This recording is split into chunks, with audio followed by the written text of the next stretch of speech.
NEET का official website से निकाला गया सिलेबस है 2024 के लिए, मगर अभी तक कोई 2025 के लिए इन्फॉर्मेशन नहीं है। तो समझ लो यही सिलेबस और यही सिलेबस फॉलो होगा। और वैसे भी कोई नया अपडेट आता है तो वो कम से कम 3 साल रिपीट करता है। तो यही सिलेबस है, ज़रा सिलेबस देख लेते हैं खटाक से। ठीक है, ये 2024 के लिए था, 2025 में सेम टू सेम लागू होगा। फिजिक्स के लिए आपको क्या क्या पढ़ना है, ध्यान से देखिए।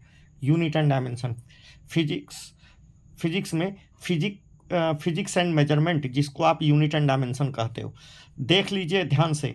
Dimensional analysis, application, unit of measurement, system, SI unit, fundamental और derived unit, least count, significant figure, error in measurement. Error को तो बहुत कस के पढ़िएगा बेटे, ईरर से क्वेश्चन बनेगा। ठीक है, हर साल पूछा जाता है परसेंटेज वाला, परसेंटेज ईरर, और कौन सा क्या बोलते हैं, percentage error, relative error, fractional error, ये सब पूछा जाता है। ठीक है, काइनेमेटिक्स से फ्रेम ऑफ रेफरेंस, समझ रहे हैं ना, frame of reference, motion in straight line, position time graph, velocity, uniform motion, average speed, instantaneous velocity, acceleration, time velocity graph, uniform accelerated motion, scalar और वेक्टर। देखिए यहाँ तक यूनिट एंड डायमेंशन था। यहाँ तक क्या था बेटे, यहाँ तक आपको 1D और 2D के बारे में चर्चा थी, 1D और 2D के बारे में। उसके बाद वेक्टर आ गया, वेक्टर और 2D के बारे में यहाँ चर्चा है, देख लीजिए। Relative velocity, motion in a plane, 2D,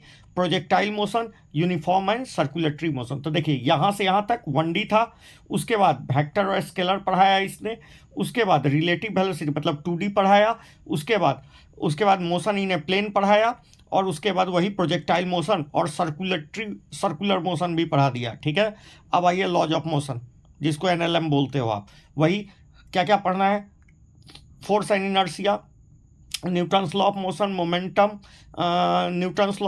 momentum, impulse को बढ़िया से पढ़िएगा। Third law of motion, conservation of linear momentum, अलग से पढ़ लीजिएगा। Conservation of linear momentum, equilibrium and concurrent force, मतलब टोटल समेशन जहां फोर्स का जीरो हो जाता है। स्टैटिक, और उसके बाद फ्रिक्शन शुरू हो गया। तो देखिए काइनेमेटिक्स का जो सर्कुलर मोशन का जो काइनेमेटिक्स पार्ट था, मतलब वो जो इक्वेशन होता है ओमेगा बराबर ओमेगा नॉट अल्फा टी, ठीक है, तो वो 4 गो इक्वेशन जो बनता है वो पढ़ाया है यहाँ पर। और डायनेमिक्स पार्ट को जहाँ फोर्स इक्वल टू mv²/r लिखते हो, उसको यहाँ पर पढ़ाया गया। सेंट्रीपिटल फोर्स, सेंट्रीफ्यूगल फोर्स यहाँ पर पढ़ाया गया है। ठीक है, तो आपको पढ़ना है टोटल। ठीक है, आप में फिजिक्स में कोई भी सिलेबस रिड्यूस नहीं है, याद रखिएगा। ठीक है, टॉपिक भी छोटा छोटा टॉपिक रिड्यूस है, उसको माइनर समझिए मगर पूरा पढ़िए। वर्क पावर एनर्जी, ठीक है, काइनेटिक पोटेंशियल एनर्जी, ये सारे पूरे पढ़ने हैं। Potential energy, spring conservative force, mechanical energy, ये सब पढ़ना है। ठीक है, उसके बाद आपको क्या पढ़ना है, elastic and non elastic collision, आपको यहीं पर कॉलिजन पढ़ा दिया गया।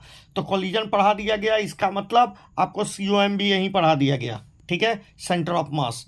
उसके बाद आ जाइए रोटेशन में, बड़ा चैप्टर है, टाइम लेके पढ़िएगा। ठीक है, अच्छा, सेंटर ऑफ मास रोटेशन में पढ़ाया गया है, यहाँ बता रहा है। तो centre of mass of 2 particle system, rigid body, basic concept of rotation motion, moment of force, मतलब टॉर्क के बारे में बात कर रहा है, मतलब मोमेंट ऑफ इनर्सिया की बात, moment of force, moment of inertia को बोलते हैं। तो मोमेंट ऑफ फोर्स, टॉर्क, उसके angular momentum, conservation of angular momentum application के बारे में बात कर रहा है। ठीक है, ये सब। उसके बाद motion of inertia, radius of gyration, ठीक है ना, के से दिखाते हैं। ठीक है, value of moment inertial for simple geometrical object, parallel, अच्छा ये दोनों पैरेलल और परपेंडिकुलर एक्सिस थ्योरम से बहुत सारे क्वेश्चन होंगे।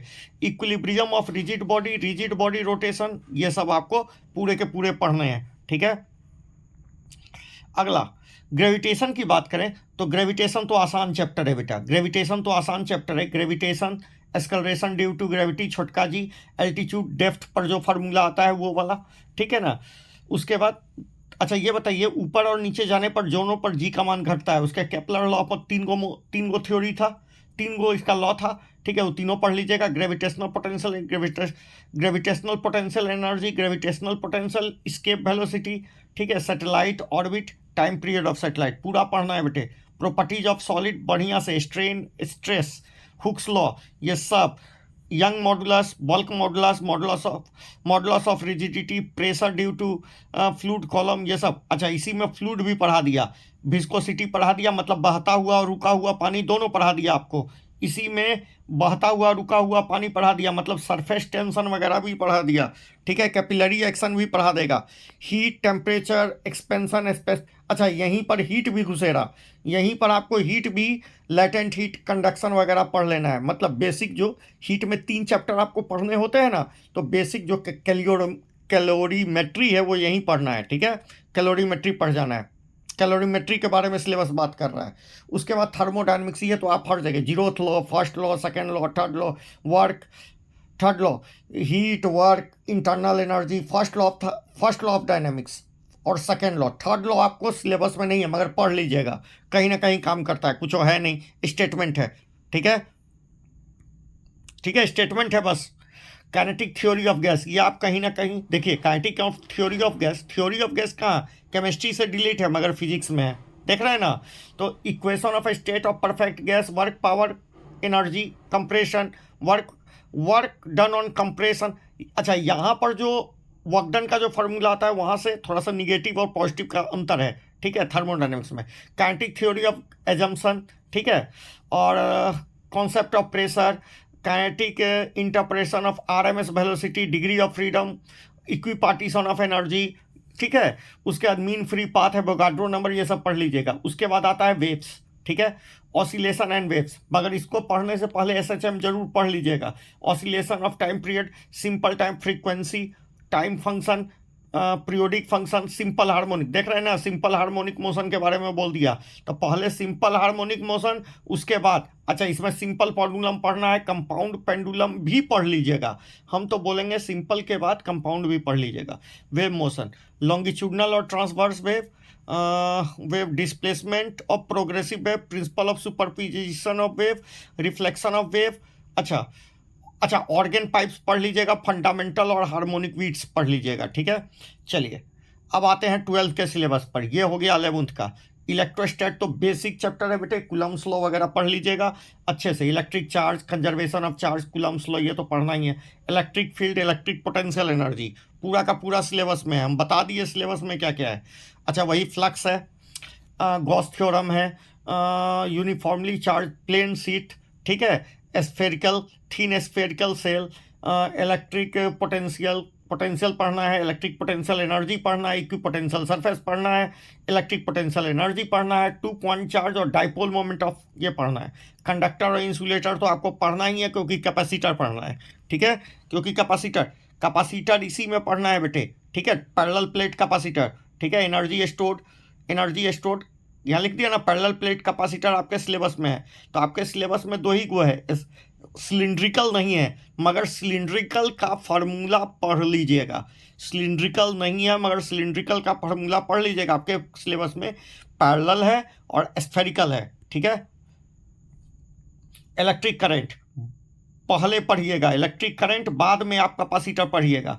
इलेक्ट्रिक करंट मतलब वही ड्रिफ्ट वेलोसिटी, मोबिलिटी, ठीक है, Ohm's law, resistance, VI curve, IV भी पढ़ लीजिएगा। नॉन ओमिक सब्सटेंस के लिए VI कर्व, ओमिक सब्सटेंस के लिए, ट्रांजिस्टर के लिए, ठीक है, ट्रांसमीटर के लिए, ये सब के लिए, ठीक है। इलेक्ट्रिक एनर्जी, पावर, बहुत क्वेश्चन पूछेगा पावर से बढ़िया से, ठीक है। Resistivity, conductor, series parallel combination से तो गर्दा क्वेश्चन आता है, ठीक है। उसके बाद आप अथी भी क्या बोलते हैं, सेल का भी पढ़ लीजिएगा, इंटरनल रेसिस्टेंस, उनका series parallel, Kirchhoff's law application. आइए मैग्नेटिज्म पर, आसान चैप्टर है। Magnetic effect of current and magnetism. इसमें बायोट सेवर्ट लॉ से शुरू करना है, एम्पियर सर्कुटल लॉ तक, ठीक है, एम्पियर सर्कुटल लॉ। उसके बाद इनफाइनाइट लॉन्ग वायर के लिए आप फाइनाइट लॉन्ग वायर के लिए भी पढ़ोगे, सोलेनॉइड भी पढ़ोगे।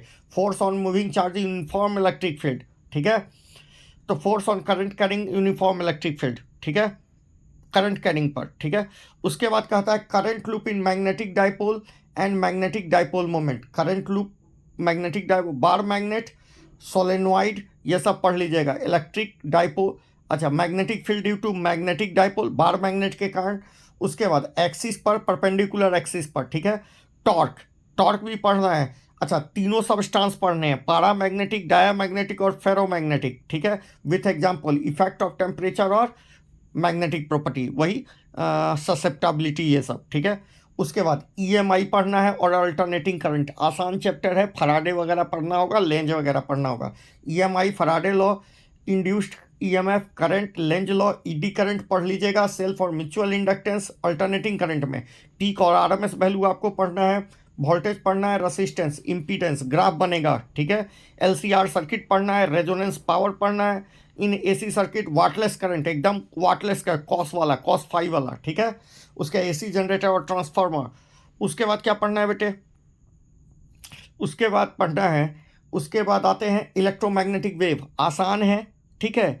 डिस्प्लेसमेंट करंट वाला थ्योरम इसमें आएगा, ठीक है। Displacement current, electromagnetic wave, there and their characteristic, transverse nature of electromagnetic wave और इलेक्ट्रोमैग्नेटिक स्पेक्ट्रम। आसान से इनका फ्रीक्वेंसी का ऑर्डर रख जाइएगा, डायरेक्ट क्वेश्चन आया है, ठीक है। आइए ऑप्टिक्स की बात कर लें। ऑप्टिक्स में, ऑप्टिक्स दो, रे और वेव, दोनों की बात करते हैं। पहले रे की, रिफ्लेक्शन ऑफ लाइट, तो पहले आप प्लेन मिरर से शुरू कीजिएगा, उसके बाद स्फेरिकल मिरर पे आइएगा। Spherical mirror, mirror formula, reflection of light, plane and spherical surface, thin lens formula 1/f, mu -1, 1/r1 1/r2, lens maker formula, total internal reflection और उसका एप्लीकेशन, जिसे जो डॉक्टर का आला होता है उसमें भी TIR ही होता है बेटा। पावर, ठीक है, combination of lens, combination of thin lens. उसके बाद प्रिज्म भी बढ़िया से, ठीक है। माइक्रोस्कोप, टेलीस्कोप, दोनों पढ़ लीजिएगा, सिंपल, कंपाउंड और एस्ट्रोनॉमिकल, ठीक है। वेव ऑप्टिक्स में हाइजेंस प्रिंसिपल से शुरू कीजिएगा, यंग डबल स्लिट एक्सपेरिमेंट बढ़िया से, फ्रिंज विथ वगैरह फार्मूला बढ़िया से, ठीक है। Expression of fringe with, coherent source, sustained interference, diffraction भी बढ़िया से, डिफ्रैक्शन सिंगल स्लिट से, ठीक है, single.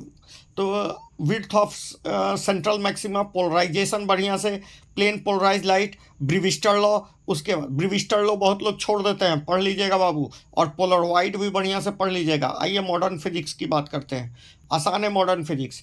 Dual nature of magnet and radiation, ठीक है, मतलब ये तो आपको बहुत अच्छे से, उसी में photo electric effect, hertz and Lennard observation, Einstein photo electric equation, particle nature of light और मैटर वेव, उसका डी ब्रॉगली रिलेशन, आसान है। एटम और न्यूक्लियाई आप बढ़िया से पढ़ चुके हैं, रदरफोर्ड का model, Rutherford model of atom.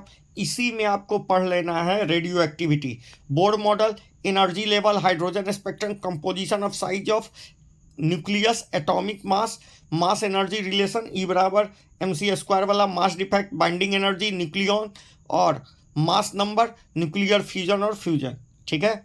आइए अगला, इलेक्ट्रॉनिक डिवाइसेस बढ़िया से, इसको भी आपको पढ़ना है, मत छोड़िएगा। Semiconductor, diode, IV characteristic of forward और रिवर्स बायस।